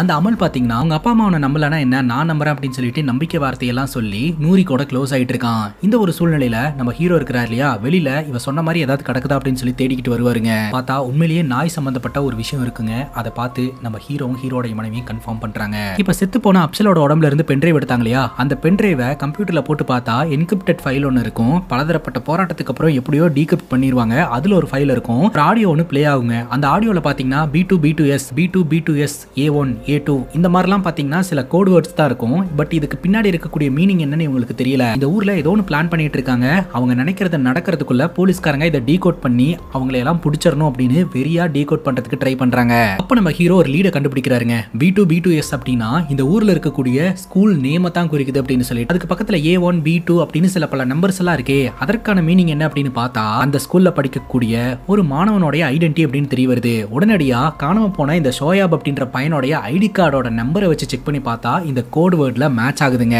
மொத்தம் இந்த பள்ளியில படிக்கக்கூடிய மாணவர்களை கிட்னாப் பண்றதுக்கான விஷயம் தான் இது அப்படின்றத ஹீரோ கண்டுபிடிச்சிடுறாரு. ஆனா கான்ஸ்டபிள் கேட்கிற கேள்வி என்னன்னா, இது வரைக்கும் காணாம போன இடத்துல எல்லாம் பாத்தீங்கன்னா அந்த பசங்களோட முடி கிடைச்சிருக்கு, அதற்கான மீனிங் என்ன அப்படின்ட்டு இந்த கேஸை காம்ப்ளிகேட் ஆக்கிறதுக்கான வேலையா கூட இருக்கலாம் அப்படின்னு சொல்லிட்டு ஹீரோ தீவிரமா விசாரணை பண்றாருங்க. இன்னொரு பக்கம் நம்ம ஹீரோடைய பொண்ணான நூரி சீக்கிரமா ஸ்கூல் முடிச்சிட்டு வந்துட்டு அமல் கிட்ட சாட் பண்ணிக்கிட்டு இருக்கான். குறிப்பா ஏதோ ஒரு வீடியோ பத்தி சாட் பண்ணிட்டு இருக்கா. அது என்ன வீடியோ அப்படின்னு பாத்தீங்கன்னா, இந்த அமுல் பாயவுல கிட்ட இவ வீட்டுல நடக்கக்கூடிய அமானுஷமான ஆக்டிவிட்டியை பத்தி சொல்லி இருந்திருப்பா போல. இந்த இக்பல் அப்படின்றவர் அங்க இருக்கக்கூடிய சீக்ரெட் ரூமுக்குள்ள பிளேட்ல போய் சாப்பாடெல்லாம் வச்சுட்டு வராரு. பட் அங்க என்ன நடக்குதுன்னு தெரியலன்ட்டு அந்த ரூமை வீடியோ எடுத்துட்டு வா அப்படின்ற மாதிரி சொல்லி இருந்திருப்பான் போல. இவளும் சரின்னு கேட்டுட்டு மொபைல் கேமரா ஆன் பண்ணிட்டு அந்த சீக்ரெட் ரூமுக்குள்ள நுழையறா. அந்த ரூமுக்குள்ள பாத்தீங்கன்னா பழைய பொருட்களா இருந்துட்டு இருக்கு, நிறைய டேமேஜ் ஆன பொருட்களா இருந்துட்டு இருக்குங்க. அந்த ரூமே பாத்தீங்கன்னா ஒரு சீக்ரெட்டான ரூம் மாதிரி தான் இருக்குது. அந்த ரூம் டோரையும் ஓபன் பண்ணிட்டு நம்ம நூரி உள்ள நுழையறா. காணாம போன அந்த ரெண்டு சின்ன பசங்களும் காணாம போறதுக்கு முன்னாடி ஒரு பூச்செடியை பார்த்தானுங்க இல்லையா, அதே பூச்செடி அந்த இடத்துல இருக்குங்க. அதை நூரி கவனிக்கிறா. அந்த பூச்செடியை தொட்ட உடனே திடீர்னு அவளை சுத்தி அமானுஷமான சத்தம் எல்லாம் கேட்க ஆரம்பிக்குது. இதுக்கு மேல இங்க இருக்கிறது நல்லதில்ல அப்படின்னு சொல்லிட்டு நூரி அந்த இடத்துல இருந்து அடிச்சு புடிச்சு ஓடுறா பாருங்க. பட்டுன்னு டோர் லாக் ஆயிருது. அவனால உள்ள இருந்து வெளியில வர முடியல. இவ்வளவு ஹெல்ப்னு கத்திக்கிட்டு இருக்கா. ஆனா வெளியில ஒண்ணுமே நடக்காத மாதிரி தான் தெரியுது. ரொம்ப நேரம் ஆகியுமே தன்னோட பொண்ணை காணும் அப்படின்னு சொல்லிட்டு நம்ம ஹீரோடைய மனைவி வீடு முழுக்க தேட ஆரம்பிக்கிறாங்க. அப்ப அந்த ரூம் கிட்டே வராங்க. அப்ப அவங்க கால்ல என்னமோ ஒன்று தட்டுப்படுது. என்னன்னு பார்த்தா நம்ம நூரியோட தலைமுடிங்க கிளிப்போட கிடக்குது. அதை பார்த்து ஹீரோடைய மனைவி பயங்கர ஷாக் ஆயிடுறாங்க. உடனடியா ஹீரோக்கு தகவல் கொடுக்கப்பட்டு ஹீரோ வீட்டுக்கு வராரு. நூரி மர்மமான முறையில காணாம போயிட்டா அப்படின்ற விஷயம் தெரிய வருது. ஆனா நூரியோட தம்பி அக்காவை பத்தி கேட்டுட்டே இருக்கிறதுனால பையன் கிட்ட சொல்ல முடியாதுன்னு சொல்லிட்டு உங்க அக்கா ஃப்ரெண்டு வீட்டுக்கு போயிருக்கா அப்படின்ற மாதிரி போய் சொல்றாங்க. அக்காக்கு மட்டும் ஃப்ரீடம் தரீங்க, எனக்கு ஃப்ரீடமே தரமாட்டேன்றீங்க அப்படின்ற மாதிரி இந்த பையன் கேட்டுட்டு இருப்பான். இப்ப ஹீரோ கான்ஸ்டபிள் கிட்ட சொல்றாருங்க, இதுக்கு பின்னாடி பைஜான் அப்படின்ற ஒருத்தன் தான் இருக்கிறான். இந்த பைஜான்றவன் யாருன்றதை கண்டுபிடிக்கணும், அவன் எதுக்காக இதெல்லாம் பண்றான் அப்படின்றதையும் கண்டுபிடிக்கணும் அப்படின்னு சொல்லிக்கிட்டு இருக்கும்போதே இவங்க வீட்டுல வேலை பார்க்கக்கூடிய இக்பல் அப்படின்றவர் வந்து சைகிலேயே ஒரு விஷயத்த சொல்றாருங்க. நம்ம நூரி இருக்கா இல்லையா, காலையில ஒரு பையன் கூட பைக்ல போனதா அவர் பார்த்திருந்திருக்காரு. அந்த பையன் பாத்தீங்கன்னா இவங்க ஸ்கூல்ல படிக்கக்கூடிய பையனே கிடையாது அப்படின்ற மாதிரி சொல்றாங்க. ஆக்சுவலா அமுல் கூட இவ போயிருப்பா போல. சோ அதை இக்பல் பார்த்துட்டாரு. அதை நம்ம ஹீரோ கிட்ட சொல்லிடுறாருங்க. அதுக்கப்புறம் இக்பலை கூட்டிட்டு போயிட்டு அந்த ஸ்கெட்ச் ஆர்டிஸ்ட் எல்லாம் வச்சு இவர் சொல்ற அங்க அடையாளங்களை வச்சு இக்பலோட முகத்தை வரைய ஆரம்பிக்கிறாங்க. அப்ப ஸ்டேஷனுக்கு பாத்தீங்கன்னா இந்த பிரின்சிபல் வந்திருப்பாங்க. ஸ்கூல் பசங்களோட அட்டெண்டன்ஸ் ரிப்போர்ட் கேட்டிருந்தீங்களே, அதை கொண்டு வந்திருக்கேன் அப்படின்ற மாதிரி சொல்ல, ஆக்சுவலா அட்டெண்டன்ஸ் ரிப்போர்ட்டை பாக்குறன்ற பேர்ல நம்ம ஹீரோ ரோல் நம்பர்ஸ் தான் பார்க்க போறாரு. ஆமா கேட்கணும்னு நினைச்சேன், நூறு ஏன் ஸ்கூலுக்கு வரல அப்படின்னு கேட்கும்போது அவளுக்கு உடம்பு சரியில்லை, அதனால தான் அவளை அனுப்பல அப்படின்ற மாதிரி ஹீரோ போய் சொல்றாருங்க. அப்ப டிவில பாத்தீங்கன்னா அடுத்தடுத்து காணாம போற இந்த பசங்களை பத்தியும் தீவிரவாதத்தை பத்தியும் நியூஸ் எல்லாம் போட்டுட்டு இருக்காங்க. அதை பார்த்துட்டு இந்த பிரின்சிபல் சொல்றாங்க, 35 பேர் கிளாஸ்ல இருந்தாங்க, இப்ப வெறும் 19 பேர் தான் கிளாஸுக்கு வராங்க. பேரண்ட்ஸும் சரி சுத்தி இருக்கிறவங்களும் சரி அதையும் இதையும் சொல்லி பசங்களை பயமுறுத்தி இப்ப யாருமே ஒழுங்கா ஸ்கூலுக்கு வரதில்ல அப்படின்னு பிரின்சிபல் சொல்றாங்க. ஹீரோ சொல்லிடுறாரு, என்னால முடிஞ்ச வரைக்கும் நான் எல்லாமே பண்றேங்க, சீக்கிரமா எல்லா பிரச்சனையும் சால்வ் பண்ணி தரேன் அப்படின்ட்டு. அப்ப கரெக்டா கான்ஸ்டபிள் பாத்தீங்கன்னா ஸ்கெட்ச் ரெடி அப்படின்னு சொல்லி அந்த டிராயிங்கை கொண்டாந்து கொடுக்க, காணாம போன குழந்தைங்களை பத்தின ஏதாவது தகவல் கிடைச்சதா அப்படின்னு கேட்கும்போது இப்போ வரைக்கும் எதுவும் கிடைக்கல, இந்த ஸ்கெட்ச்ல இருக்கக்கூடிய நபர் யாருன்னு உங்களுக்கு தெரியுமா, பாத்திருக்கீங்களா அப்படின்னு கேட்க பிரின்சிபல் சொல்றாங்க, நான் பார்த்ததில்ல, நான் வேணா மத்த ஸ்டாஃப்ஸ் கிட்ட கேட்டு சொல்றேன் அப்படின்னு சொல்லிட்டு அந்த இடத்துல இருந்து பிரின்சிபல் கிளம்பிடுறாங்க. நம்ம ஹீரோ அந்த ஸ்கெட்சை இப்போ முழுசா பாக்குறாருங்க. பார்த்த உடனே தெரிஞ்சுக்கிறாரு, அன்னைக்கு அன்சாரி வீட்டுக்கு போனப்போ ஆப்போசிட்ல ஒருத்தன் வந்தானே அவன் தான் இவன் அப்படின்னு சொல்லிட்டு உடனடியா அன்சாரியோட மனைவியை தனியா மீட் பண்ணி இந்த ஸ்கெட்சை காமிச்சு இந்த நபர் உங்களுக்கு தெரியுமா அப்படின்ற மாதிரி கேட்க அன்சாரியோட மனைவி தெரியும்னு சொல்றாங்க. அன்சாரியோட பையனுக்கு பாத்தீங்கன்னா கொஞ்ச நாளைக்கு முன்னாடி புது ஃப்ரெண்டு கிடைச்சதா பசங்க சொல்லியிருந்தானுங்க இல்லையா, அந்த புது ஃப்ரெண்டு வேற யாரும் கிடையாது, இந்த அமல் தான். அமல் கூட சேர்ந்து பழகினதுக்கு அப்புறம் பையனோட நடவடிக்கைகள்ல ஏகப்பட்ட மாற்றம் ஏற்பட்டு இருந்திருக்குது. ஜென்ரலா ஒரு சின்ன பையனோட கேரக்டர் எந்த மாதிரி இருக்கும், நம்ம எங்க போய் விளையாடலாம், எப்படி ஜாலியா இருக்கலாம், என்ன சாப்பிடலாம், அந்த மாதிரி தானே இருக்கும். ஆனா அன்சாரியோட பையன் இருக்கான் இல்லையா, அவனுக்கு வந்து போராட்டம் பண்ணணும், ஃப்ரீடம் வாங்கணும், போராட்டம் பண்ணணும்ன்ற மாதிரிலாம் சொல்லிக்கிட்டு இருந்திருக்கான். டேய் எங்க இருந்துடா ஃப்ரீடம் வாங்கணும், யார்கிட்ட ஃப்ரீடம் வாங்கணும், நீ யாரை பத்தி பேசிட்டு இருக்க, இதெல்லாம் உனக்கு யார் சொல்லித்தரா அப்படின்னு சொல்லி கேட்டா, காலித் பையா தான் எனக்கு சொல்லி கொடுத்தாரு அப்படின்ற மாதிரி அவன் சொல்லி இருந்திருக்கான். அந்த காலித் பையான்றவன் வேற யாரும் கிடையாது, அமுல் தான். இதை பத்தி எல்லாம் உங்களோட கணவருக்கு தெரியுமா அப்படின்னு கேட்க அன்சாரியோட மனைவி தெரியும் அப்படின்னு சொல்லிட்டு அந்த இடத்துல இருந்து கிளம்புறாங்க. இப்போ நம்ம ஹீரோடைய டீம் பாத்தீங்கன்னா அமுல் என்கின்ற காலிதை டார்கெட் பண்றாங்க, தேட ஆரம்பிக்கிறாங்க. ஆக்சுவலா அமுல் அப்படின்றது நான் வச்ச பேரு, ஆனா இந்த படம் முழுக்க அவனோட பேரு காலிது தான். இப்போ அவனோட இடத்துக்கு போய் பார்த்தா அவன் அந்த இடத்துல இருந்து தப்பிச்சு போயிட்டாங்க. ஆனா அந்த இடத்துல ஒரு மொபைல் இருக்கும். அந்த மொபைலை ஹீரோ எடுத்து செக் பண்ணி பார்த்தா அதுல ஒரு வீடியோ இருக்கும். அந்த வீடியோல நம்ம ஹீரோடைய பொண்ணு பேசுவாங்க. ஹீரோடைய பொண்ணையும் பாத்தீங்கன்னா இவன் பேசி மயக்க வச்சிருக்கான். நான் தயாரா இருக்கேன், உங்க கூட சேர்ந்து நீங்க சொல்றதை கேட்கறதுக்கு தயாரா இருக்கேன் அப்படின்ற மாதிரி சொல்லிக்கிட்டு இருக்கா. நீ ஒரு போலீஸ் ஆபீசரோட பொண்ணு தானே, உன்னோட அப்பா பத்தி என்ன நினைக்கிற அப்படின்னு கேட்கும்போது என்னோட அப்பா ஒரு துரோகி, நாடு சொல்றதெல்லாம் கேட்டு பண்ணக்கூடிய ஒரு அடிமை அப்படின்னு நம்ம ஹீரோவை பத்தி அவன் நெகட்டிவா பேசியிருக்காங்க. இப்போ நம்ம ஹீரோடைய மனைவி தன்னுடைய பொண்ணு காணோம் அப்படின்னு சொல்லிட்டு ரொம்பவே அப்செட் ஆகி வீட்டுல உட்காந்துக்கிட்டு இருப்பாங்க. தன்னுடைய பொண்ணோட நம்பருக்கு தொடர்ந்து கால் பண்ணிக்கிட்டே இருப்பாங்க. அப்ப வீட்டுக்குள்ள சத்தம் கேட்குங்க. அப்ப வீட்டுக்குள்ள இருக்கக்கூடிய ஸ்டேர் கேஸ்ல ஒரு அமானுஷமான நிழல் உட்காந்து எழுந்து போற மாதிரி தெரியும். அதை பார்த்து நம்ம ஹீரோடைய மனைவி மிரண்டு போயிருவாங்க. அதுக்கப்புறம் அழுதுகிட்டே தொடர்ந்து தன்னுடைய மகளுக்கு கால் பண்ணிக்கிட்டு இருப்பாங்க. திடீர்னு வீட்டுக்குள்ள ரிங் ஆகிற மாதிரி சத்தம் கேட்க ஆரம்பிக்குங்க. அந்த சத்தத்தை ஃபாலோ பண்ணிட்டு ரூம்குள்ள வந்து பார்த்தா கபோர்டு கிட்ட சத்தம் கேட்டுட்டு இருக்கும். பார்த்தா கபோர்டுக்குள்ள போன் இருக்காது, பட் அந்த இடத்துல தான் சவுண்ட் கேட்டுட்டே இருக்கும். அந்த கபோர்டை நகர்த்தி அங்க இருக்க இருக்கக்கூடிய செவுத்துல காது வச்சு கேட்டா உள்ள சத்தம் கேட்டுட்டு இருக்கும். அதுல இருக்கக்கூடிய பேப்பர்லாம் கிழிச்சா அங்க ஒரு ரூம் இருக்கிறது அப்பதான் தெரிய வருதுங்க. அந்த ரூம் ஓபன் பண்ணா நம்ம ஹீரோவோடைய மனைவிக்கு தூக்கி வாரி போடுற மாதிரியான ட்விஸ்ட்டுங்க. ஆக்சுவலா அந்த இடத்துல கடவுள் போட்டோஸ் எல்லாம் இருக்கும், அதுவும் ஹிந்துஸ் போட்டோஸ் எல்லாம் இருக்கும். இந்த ஏரியா வந்து முஸ்லிம்கள் வாழக்கூடிய இடமா இருக்குது. ஸோ இந்த இடத்துல ஹிந்து பூஜை எல்லாம் பண்ணப்பட்டதற்கான தடயம் இருக்கு அப்படின்னு சொல்லிட்டு அதை பார்த்து அதிர்ந்து போயிடுறாங்க. இப்போ நம்ம ஹீரோ வீட்டுக்கு வந்து தன்னோட பொண்ணு சம்பந்தப்பட்ட பொருட்களை எல்லாம் எடுத்து பார்த்துக்கிட்டு இருக்காரு. அப்போ ஹீரோடைய மனைவி வந்து ஆக்சுவலா அந்த கபோர்டுக்கு பின்னாடி ஒரு சீக்ரெட் ரூம் இருந்தது, ஓபன் பண்ணா ஹிந்து சம்பந்தப்பட்ட பூஜை எல்லாம் நடந்த மாதிரி தடயம் இருக்கு. இது மட்டும் இல்லாம ஸ்டேர் கேஸ்ல ஒரு பெண்ணோடைய உருவம் எனக்கு தெரிஞ்சது, அந்த உருவம் நம்ம பொண்ணு கண்டுபிடிக்கிறதுக்கு உதவி செய்யும்னு நினைக்கிறேன் அப்படின்னு சொல்ல, நீ ரெஸ்ட் எடுக்காம உன் பொண்ணை நினைச்சு வருத்தப்பட்டு உனக்கு மென்டலி ப்ராப்ளம் ஆயிடுச்சு, நீ ரெஸ்ட் எடு எல்லாமே சரியாயிரும் அப்படின்னு நம்ம ஹீரோ சொல்றாருங்க. இவங்க ரெண்டு பேருக்குள்ள ஆர்குமெண்ட் வருதுங்க. ஹீரோக்கு கோவம் வந்துருது. இப்போ நான் பண்ணிட்டு இருக்கிற விசாரணை எல்லாம் விட்டுட்டு நீ சொல்ற பேய் பின்னாடி போகவா, என் பொண்ணை எப்படி கண்டுபிடிக்கிறதுன்னு எனக்கு தெரியும் அப்படின்னு சொல்ல, இது உங்க பொண்ணா அப்படின்னு சொல்லி மறுபடியும் இவங்க ரெண்டு பேருக்குள்ள ஆர்குமெண்ட் வருது. அன்னைக்கு நடந்த இன்சிடென்ட்க்கு அப்புறம் நீங்க பொண்ணு கிட்ட பேசுங்கன்னு எவ்வளவு வாட்டி சொன்ன, பேசுனீங்களா அப்படின்னு கேள்வி கேட்கறாங்க. உன்னாலதான் என் பொண்ணு இந்த மாதிரி மாறினா, எனக்கு பழைய நூறி திரும்ப வேணும் அப்படின்ற மாதிரி கேட்கறாங்க. அப்பதான் ஹீரோடைய பாஸ்ட்ல என்ன நடந்தது, எதனால நம்ம நூறிக்கு ஹீரோ மேல வெறுப்பு ஏற்பட்டுச்சு அப்படின்றத காட்டுறாங்க. ஒரு முறை தீவிரவாதிங்க பாத்தீங்கன்னா ஒரு ஸ்கூலுக்குள்ள பூந்து அங்க இருக்கக்கூடிய எல்லாருமே பணைய கைதியா வச்சுட்டு மிரட்டி இருந்திருக்காங்க. அப்ப நம்ம ஹீரோ தான் பாத்தீங்கன்னா ஆக்ஷன்ல இறங்கி இருக்காருங்க. நம்ம ஹீரோ பாத்தீங்கன்னா அவங்களை எல்லாம் சுட்டு பிடிக்கலாம் அப்படின்னு சொல்லிட்டு சுட்டு பிடிக்கும் போது அப்போ நம்ம ஹீரோவோடைய பொண்ணு கண்ணு முன்னாடியே பொண்ணோட பெஸ்ட் ஃப்ரெண்ட் மேல புல்லட் பட்டு அவ இறந்து போவா. சோ ஷூட் பண்ணது நம்ம ஹீரோ தாங்க. தன் கண்ணு முன்னாடியே தன்னோட பெஸ்ட் ஃப்ரெண்டை தன்னோட அப்பாவே கொன்னுட்டாரு அப்படின்னு சொல்லிட்டு நூறிக்கு அவங்க அப்பா மேல ஒரு வெறுப்பு ஏற்பட்டு இருந்திருக்குதுங்க. சோ அந்த இன்ஸ்டன்ட்ல இருந்து பொண்ணு இவ்வளவு நாள் வெளியே வராம இருந்திருக்கிறா. அதே இன்ஸ்டன்ட் தான் நம்ம ஹீரோவை அடிக்கடி பயமுறுத்திக்கிட்டு இருந்திருக்கும். அந்த தீவிரவாதி அவங்களை டைவர்ட் பண்ணி அந்த ஒரு விஷயத்தை பண்ண வச்சிருந்திருப்பான். பெரிய சத்தம் கேட்கும் போதெல்லாம் நம்ம ஹீரோக்கு அந்த ஞாபகம் வந்து அவரோட கையெல்லாம் நடுங்க ஆரம்பிக்குங்க.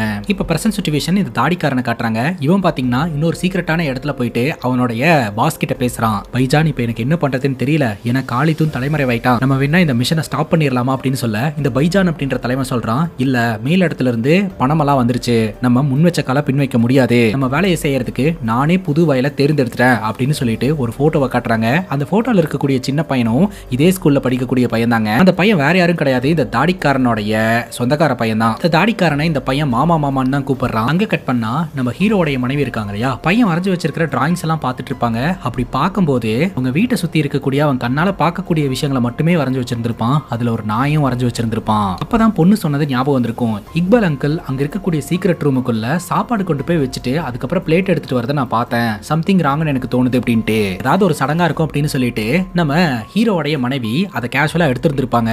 இப்போ இக்பாலை ஃபாலோ பண்ணிட்டே அந்த ரூம்குள்ள நுழைஞ்சிடறாங்க. இக்பால் இங்க என்ன நடக்குது, நீ யாருக்கு சாப்பாடு வைக்கிறதுக்கா வந்த, என்ன நடக்குது அப்படின்னு சொல்லிட்டு மிரட்ட ஆரம்பிக்கிறாங்க. இந்த இக்பால் இருக்கிறார் இல்லையா, சைகில ஏதோ ஒரு விஷயத்த சொல்லி இந்த இடத்துல இருந்து போலாம்னு சொல்லிட்டு இருக்காரு. எனக்கு தெரியாது, நான் தெரிஞ்சுக்கிட்டே ஆகணும் அப்படின்ற மாதிரி ஹீரோடைய மனைவி ரொம்ப ஸ்ட்ராங்கா சொல்றாங்க.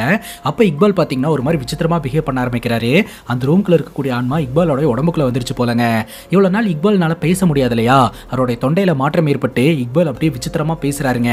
எப்போ அப்பாவி குழந்தைங்களுடைய மனசுல விஷத்தை விதைச்சாங்களோ, அவங்கள பிரெயின் வாஷ் பண்ணாங்களோ, அப்பவே இந்த இருட்டு நலலா இருக்கக்கூடிய எங்களுக்கு அவங்கள பாதுகாக்கக்கூடிய வேலையை கொடுத்திருந்திருக்காங்க அப்படின்ற மாதிரி ஒரு விசித்திரமா பேசுறாருங்க. அப்ப இக்பாலோட உடம்புக்குள்ள இருந்து அந்த கருப்பா இருக்கக்கூடிய உருவம் வெளியில வருது.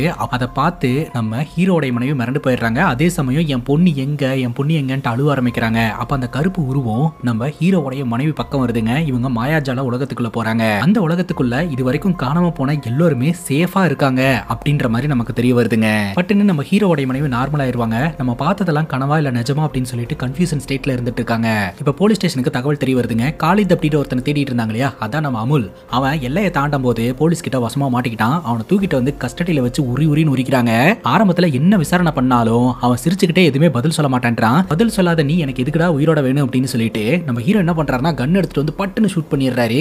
ஆனா அந்த கன்ல புல்லட் இல்லாதனால அவன் உயிரோட தான் இருக்கிறான். அதுக்கப்புறம் ஒரு நிமிஷம் அப்படின்னு சொல்லிட்டு இவர் புல்லட்டை போட்டு கரெக்டா ட்ரிகர் பண்ணி வாய்க்குள்ளேயே கொண்டாந்து கன்னை வைக்கிறாரு. நான் சொல்லிடுறேன் பயப்படுறான். ஆக்சுவலா இதெல்லாம் போலீஸோட ட்ரிக் அப்படின்றது நமக்கு பார்த்தாலே தெரியுது. இந்த நேரம் பார்த்து நம்ம ஹீரோடைய மனைவி அங்க வந்திருக்கிறதா சொல்றாங்க. நம்ம ஹீரோடைய மனைவியை ஸ்டேஷனுக்குள்ள கூட்டிட்டு வந்து கதவை லாக் பண்றாருங்க. இங்க என்ன பண்ணிட்டு இருக்க, போராட்டக்காரர்களுக்கு மட்டும் நீ தான் போலீஸோடைய பொண்டாட்டின்னு தெரிஞ்சதுன்னா உன்னை சும்மாவே விட மாட்டாங்க அப்படிங்கும் போது இனி என்ன பண்ண சொல்ற, மெசேஜ் பண்ணா பார்க்க மாட்டேன்ற, கால் பண்ண எடுக்க மாட்டேன்ற, முழு நேரம் போலீஸ் ஸ்டேஷன்லயே இருந்துகிட்டு இருக்க, அதனால தான் நானே கிளம்பி வந்துட்டேன், நான் நம்ம பொண்ணு பார்த்தேன் அப்படின்ற மாதிரி சொல்ல நம்ம ஹீரோ பயங்கர ஷாக்கா வராருங்க. இன்னொரு பக்கம் கஸ்டடியில் இருக்கக்கூடிய காலித் வாயை திறக்க ஆரம்பிக்கிறான். காணாம போன பசங்களோட வயசுல இருக்கக்கூடிய பசங்களுக்கு பாத்தீங்கன்னா அந்த வயசுல நம்ம என்ன சொன்னாலும் மைண்ட்ல மைண்ட்ல நல்லா ஃபீட் ஆயிருமா. நல்லது சொன்னாலும் ஆழமா பதிஞ்சிரும், கெட்டதை நல்லதுன்னு சொன்னாலும் ஆழமா பதிஞ்சிரும். அந்த விஷயத்தை தான் இவனுங்க பிளான் பண்ணி இருந்திருக்கானுங்க. சோ இந்த வயசுல இருக்கக்கூடிய பசங்களை எல்லாம் ப்ராப்பரா பிளான் பண்ணி அவங்களை எல்லாம் கூட்டிட்டு போய் பிரெயின் வாஷ் பண்ணி அவங்க வளர்ந்ததுக்கு அப்புறம் அவங்கள போராளிகளாகவும் தீவிரவாதிகளாகவும் மாத்தி வச்சுக்குவானுங்க. அது மட்டும் இல்லாம இந்த காலேஜ் சொல்றான் இது இந்தியாவுக்கு புதுசு, ஆனா இதெல்லாம் ஆல்ரெடி சிரியாலையும் ஆப்கானிஸ்தான்லயும் நடந்துட்டு இருக்கக்கூடிய ஒண்ணுதான், இப்பதான் காஷ்மீருக்கு வந்திருக்கு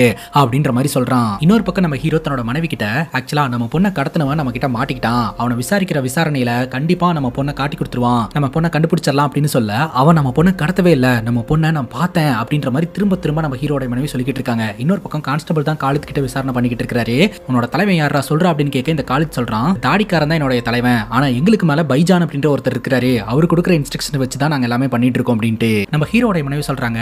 நம்ம வீட்டுல ஏதோ ஒன்று இருக்கு, அதுதான் இந்த ஊர்ல நடக்கக்கூடிய பிரச்சனைகளுக்கெல்லாம் காரணம் அப்படின்னு சொல்ல நீ அதையும் இதையும் போட்டு குழப்பிக்கிட்டு இருக்க, நம்ம வீட்டுக்கும் இங்க நடக்கிற பிரச்சனைக்கும் எந்த சம்பந்தம் இல்ல அப்படின்னு நம்ம ஹீரோ சொல்லிக்கிட்டு இருக்காருங்க. இன்னொரு பக்கம் இந்த தாடிக்காரன் இருக்கிறான் இல்லையா, அவனுடைய மருமகன் அதான் புதுசா ஒரு பையனை டார்கெட் பண்ணாங்களே, அந்த பையனை பிரெயின் வாஷ் பண்றதுக்காக ஒரு நபர் கூட அமுச்சு வைக்கிறாங்க. அந்த குட்டி பையனோட பேரு யாசிருங்க. இந்த காலேஜ் மூலமா தாடிக்காரனை பத்தி தெரிஞ்சுக்கிட்ட ஹீரோ அந்த இடத்துக்கு வந்துடுறாருங்க. யாசிர் அப்படின்றது சின்ன பையனை அவங்க கிட்ட இருந்து காப்பாத்தணும்னு நினைக்கிறாரு. அந்த இடத்துக்கு போக அந்த பையன் பாத்தீங்கன்னா ஒரு கன்னை எடுத்து நம்ம ஹீரோ பாயிண்ட் பண்ணியே மிரட்ட ஆரம்பிக்கிறாங்க. அப்ப நம்ம ஹீரோ ஒரு சின்ன பையனுக்கு எப்படி சொன்னா புரியுமோ அப்படி சொல்லி புரிய வைக்கிறாரு. டேய் நான் அவனை கூட்டிட்டு போய் ஜெயில எல்லாம் போட மாட்டேன், நீ உன்னோட அம்மா பார்க்கணும்ல, அதுக்காக நான் உதவி செய்யறேன், அந்த கன்னை கீழே வச்சிரு, பாத்தியா நானும் கீழே வச்சிட்டேன் அப்படின்னு சொல்ல அந்த பையன் அப்படியே பார்த்துட்டே நின்றுட்டு இருக்கான். திடீர்னு அங்க இருக்கிற மரத்துக்கு பின்னாடி இருந்து ஒரு கருப்பு உருவம் வந்து அவனை அப்படியே மரத்துக்குள்ள இழுத்துட்டு போகுதுங்க.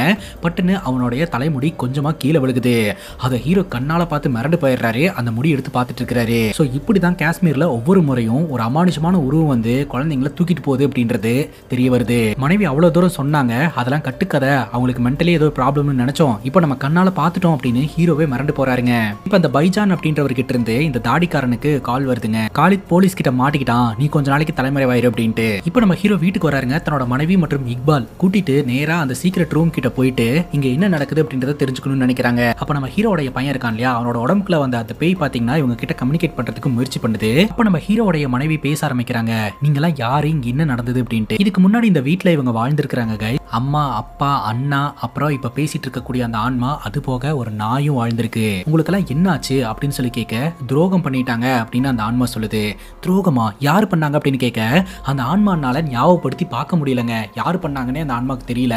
அந்த நேரம் பார்த்து காலிங் பெல் அடிக்கிற சவுண்ட் கேக்குது. யாருன்னு பார்த்தா இந்த பிரின்சிபல் வீட்டுக்கு வந்திருக்காங்க, அதுவும் கையில ஒரு லெட்டரோட. சோ அந்த லெட்டர்ல பாத்தீங்கன்னா மிரட்டல் வார்த்தைகள்லாம் இருந்திருக்குது, போலீஸ்க்கு உதவி செஞ்சா உங்களை கொன்றுவேன் அப்படின்ற மாதிரி சொல்லிட்டு அதுக்கு பயந்துட்டு தான் இவங்க இந்த இடத்துக்கு வந்திருக்காங்க. பாதுகாப்பை உறுதி செய்யலாம்னு சொல்லிட்டு ஹீரோ ஆக்ஷன் எடுக்கிறாருங்க. அந்த நேரம் பார்த்து வீட்டுக்கு வெளியில இருந்து கன் சவுண்ட். இந்த தாடிக்காரன் அவங்களோட ஆளுங்களை எல்லாம் கூட்டிட்டு வந்து வீட்டை பார்த்து பயங்கரமா ஷூட் பண்ண ஆரம்பிக்கிறான். தீவிரவாதிகளுக்கும் போலீஸ்க்கும் இடையில இந்த வீட்டுல பயங்கரமா சண்டை நடக்க ஆரம்பிக்குதுங்க. இந்த ஒரு சூழல்ல ஹீரோ ஒரு இடத்துல போய் கீழே வளராரு. அப்போ ஹீரோவுடைய கண்களுக்கு இந்த வீட்டுல என்ன நடந்தது அப்படின்றது தெளிவா தெரிய வருது. ஆக்சுவலா முன்னொரு காலத்துல இந்த வீட்டுல ஹிந்து ஃபேமிலி வாழ்ந்துட்டு இருந்திருக்காங்க. சோ அப்போ ஊருக்குள்ள பயங்கரமான கலவரம் வந்திருக்குது. சோ அந்த கலவரத்தினால இங்க வந்து முஸ்லிம்ஸ் மட்டும் தான் இருக்கணும், ஹிந்துஸ் யாரும் இருக்கக்கூடாது, நீங்க காஷ்மீரை விட்டு போயிருங்கன்னு சொல்லிட்டு பெரிய பிரச்சனை நடந்திருக்குது. ஆனா இந்த குடும்ப தலைவன் வந்து என்ன சொல்றாருன்னா, இது ஏன் இடம், நான் கட்டின வீடு, ஏன் இடத்த விட்டு ஏன் நீங்க போக சொல்றீங்க, அதெல்லாம் என்னால போக முடியாதுன்னு சொல்லி ஸ்ட்ராங்கா எதிர்த்து வந்திருக்காரு. அப்ப நீங்க கன்வெர்ட் ஆயிருங்க அப்படின்னு சொல்லிட்டு அந்த கும்பல் மிரட்டி இருந்திருக்காங்க. இப்ப பக்கத்து வீட்டுல இருக்கக்கூடிய முஸ்லீம் ஃபேமிலி என்ன சொல்றாங்கன்னா, இப்ப கலவரம் நடந்துட்டு இருக்கு, பெருசா நம்ம எந்த ஆர்குமெண்ட்டுக்கு போய்க்க வேண்டாம், சோ நீங்க இந்த இடத்துல இருந்து கிளம்புங்க, பிரச்சனை எல்லாம் நம்ம அப்புறம் பாத்துக்கலாம் அப்படின்ட்டு இவங்க போலாம்னு முடிவெடுத்துட்டாங்க. ஆனா இவங்க வீட்டு பையன் இன்னும் வீட்டுக்கு வந்து சேரவே இல்லை, பையன் வந்தா தானே போக முடியும் அப்படின்ற மாதிரி இவங்க பயப்படுறாங்க. அப்ப அவங்க எக்ஸ்பிளைன் பண்றாங்க, ஆக்சுவலா உங்க பையனை இன்னாரோ ரோட்லயே வச்சு கொண்டிருப்பாங்க அப்படின்ட்டு, அட்லீஸ்ட் இருக்கிறவங்களோட உயிரையாவது காப்பாத்திக்கலாம்னு சொல்லிட்டு இந்த இடத்துல இருந்து போலான்னு நினைச்சிருந்திருப்பாங்க. அப்போ இந்த மாதிரி ஹேரை கட் பண்ணி விட்டு இருந்திருப்பாங்க. ஏன் ஹேரை கட் பண்றீங்க அப்படின்னு கேட்கும்போது இங்க இருக்கக்கூடிய இஸ்லாமியர்கள் முடிய நீளமா வளர்க்க மாட்டாங்க, சோ முடி நீளமா இருக்கிறத பார்த்தாலே நீங்க ஹிந்துன்னு கண்டுபிடிச்சு உங்களை கொல்றதுக்கு வாய்ப்பு இருக்கு அப்படின்னு சொல்லி முடிய கட் பண்ணி அமைச்சு வச்சிருந்திருப்பாங்க. அதுக்குள்ள ஆளுங்கெல்லாம் உள்ள வந்து பயங்கரமா பிரச்சனை பண்ண ஆரம்பிப்பாங்க. அப்போ இந்த குடும்ப தலைவன் சொல்லுவாரு, இது ஏன் இடம், நான் ஏன் வெளியில போகணும் அப்படின்னு சொல்லிட்டு அப்போ போட்டு இவங்களை அடி அடின்னு அடிச்சிருந்திருப்பாங்க. அது மட்டும் இல்லாம இவங்க குடும்பத்தினர்களையும் கண்ணை வச்சு ஷூட் பண்ணி கொண்டிருந்திருப்பாங்க. அங்க கட் பண்ண இப்ப பிரசன்ட் சிச்சுவேஷன், இந்த வீட்டுல அந்த குடும்பத்தினர்களுடைய ஆன்மா தான் கைஸ் இருக்குது. அந்த ஆன்மா இவங்களுக்கு இந்த வீட்டுல என்ன நடந்தது அப்படின்றத காமிச்சு கொடுத்துருது. இப்போ இந்த தீவிரவாதிகள்லாம் உள்ள வந்து நம்ம ஹீரோடைய குடும்பத்தினர்களை கொல்ல பாக்குறாங்க. ஹீரோடைய மனைவிக்கு பேய் பிடிச்சு முன்னாடி நடந்த விஷயத்த ஒருபோதும் நான் மறுபடியும் நடக்க விட மாட்டேன் அப்படின்னு சொல்லிட்டு பயங்கரமா எல்லாம் அட்டாக் பண்ண ஆரம்பிக்கிறாங்க. ஒரு கட்டத்துக்கு மேல நிலைமை கண்ட்ரோல்ல வருதுங்க. இப்போ இந்த தாடிக்காரன் என்ன பண்றானா, போலீஸ் கிட்ட மாட்டிப்போமோ அப்படின்னு பயந்து இந்த ஸ்கூல் பிரின்சிபல பணைய கைதியா வச்சு என்னை இப்ப போக விடலன்னா இவங்களை கொன்றுவேன்னு மிரட்ட ஆரம்பிக்கிறான். அங்க வந்து போலீஸ்காரங்க எல்லாம் அவங்கள விட்டுரு, நான் உன்னை எதுவும் பண்ண மாட்டேன் அப்படின்ற மாதிரி சொல்ல நம்ம ஹீரோ கன்னை பாயிண்ட் பண்ணிட்டு நின்னுட்டு இருப்பாருங்க. திடீர்னு பயங்கரமா ஷூட் பண்ண ஆரம்பிச்சிருவாரு. என்னடான்னு பார்த்தா மாடியில இருந்து நம்ம ஹீரோவோடைய மனைவி ஷூட் பண்ணி இருந்திருப்பாங்க. பார்த்தா அந்த ஸ்கூல் பிரின்சிபலும் செத்து போயிட்டாங்க, அந்த தாடிக்காரனும் செத்து போயிட்டான். உடனடியா அந்த இடத்துக்கு வந்து நம்ம ஹீரோ அந்த தாடிக்காரனுடைய மொபைலை எடுத்து இவனுடைய தலைமை யாருன்றதை கண்டுபிடிக்கணும்னு சொல்லிட்டு பைஜான் அப்படின்றவனுக்கு கால் பண்ணா. ஸ்கூல் பிரின்சிபல் கிட்ட போன் அடிக்குதுங்க. என்னடான்னு பார்த்தா இப்போதாங்க நமக்கு தெரிய வருது, ஆரம்பத்துல இருந்து இந்த குழந்தைங்களை எல்லாம் கடத்தி பிரெயின் வாஷ் பண்ணி தீவிரவாதியா மாத்துறதுக்கெல்லாம் ஏற்பாடு பண்ணிட்டு இருந்ததே இந்த ஸ்கூல் பிரின்சிபல் தான் அப்படின்ட்டு. அதனாலதான் ஒவ்வொரு முறையும் நம்ம ஹீரோ இந்த ஸ்கூல் பிரின்சிபல் கிட்ட கேள்வி கேட்கும்போது எனக்கு இதுக்கு பதில் தெரியாது அதுக்கு பதில் தெரியாதுன்னு சொல்லிட்டு அவாய்ட் பண்ணிக்கிட்டே இருந்திருப்பாங்க. ஆக்சுவலா ஹீரோடைய மனைவிக்கு பேய் பிடிச்சி அந்த பேய் தான் வந்து இந்த பிரின்சிபல் தான் குற்றவாளி அப்படின்னு சொல்லி காமிச்சு கொடுத்துருந்துருக்கும், கொண்டிருக்கும். இப்போ பட்டுன்னு ஹீரோடைய மனைவி நார்மல் ஆகுறாங்க. அதே சமயம் எந்த இடத்துல ஹீரோடைய பொண்ணு காணாம போனாலோ அந்த இடத்துலயே திரும்ப வரா.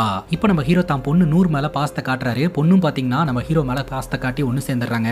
இப்போ இவங்க 4 பேருமே அந்த வீட்டுக்கு வெளியில நின்று பார்க்க ஆல்ரெடி இறந்து போன அந்த குடும்பத்தினர்கள் ஆன்மாவா அங்க நின்று இவங்களை பார்த்துட்டு இருக்கிற மாதிரி நம்ம கிட்ட காட்டுறாங்க. அந்த படகுல காணாம போன ஃபைசல் அப்படின்ற பையனும் அந்த படகுக்குள்ளேயே திரும்ப வந்துடுறான். அந்த மேஜிக் பாக்ஸ்ல காணாம போன சாயப் அப்படின்ற அந்த பையனும் அந்த மேஜிக் பாக்ஸ்குள்ள இருந்தே வெளியில வந்துடுறான். இது வரைக்கும் காணாம போன பசங்க எல்லாருமே பாத்தீங்கன்னா இந்த தீவிரவாதிகள்னால டார்கெட் பண்ணப்பட்ட பசங்க, அவங்க பக்கம் போயிடக்கூடாது அப்படின்னு சொல்லிட்டு இந்த ஆன்மா அவங்களை எல்லாம் மர்மமான முறையில மறைய வச்சு அவங்க கண்ட்ரோல்ல வச்சிருந்திருக்குது. இப்போ அவங்க எல்லாம் அழிஞ்சதுக்கு அப்புறம் இந்த பசங்களை எல்லாம் வெளியில விட்டுருக்குங்க.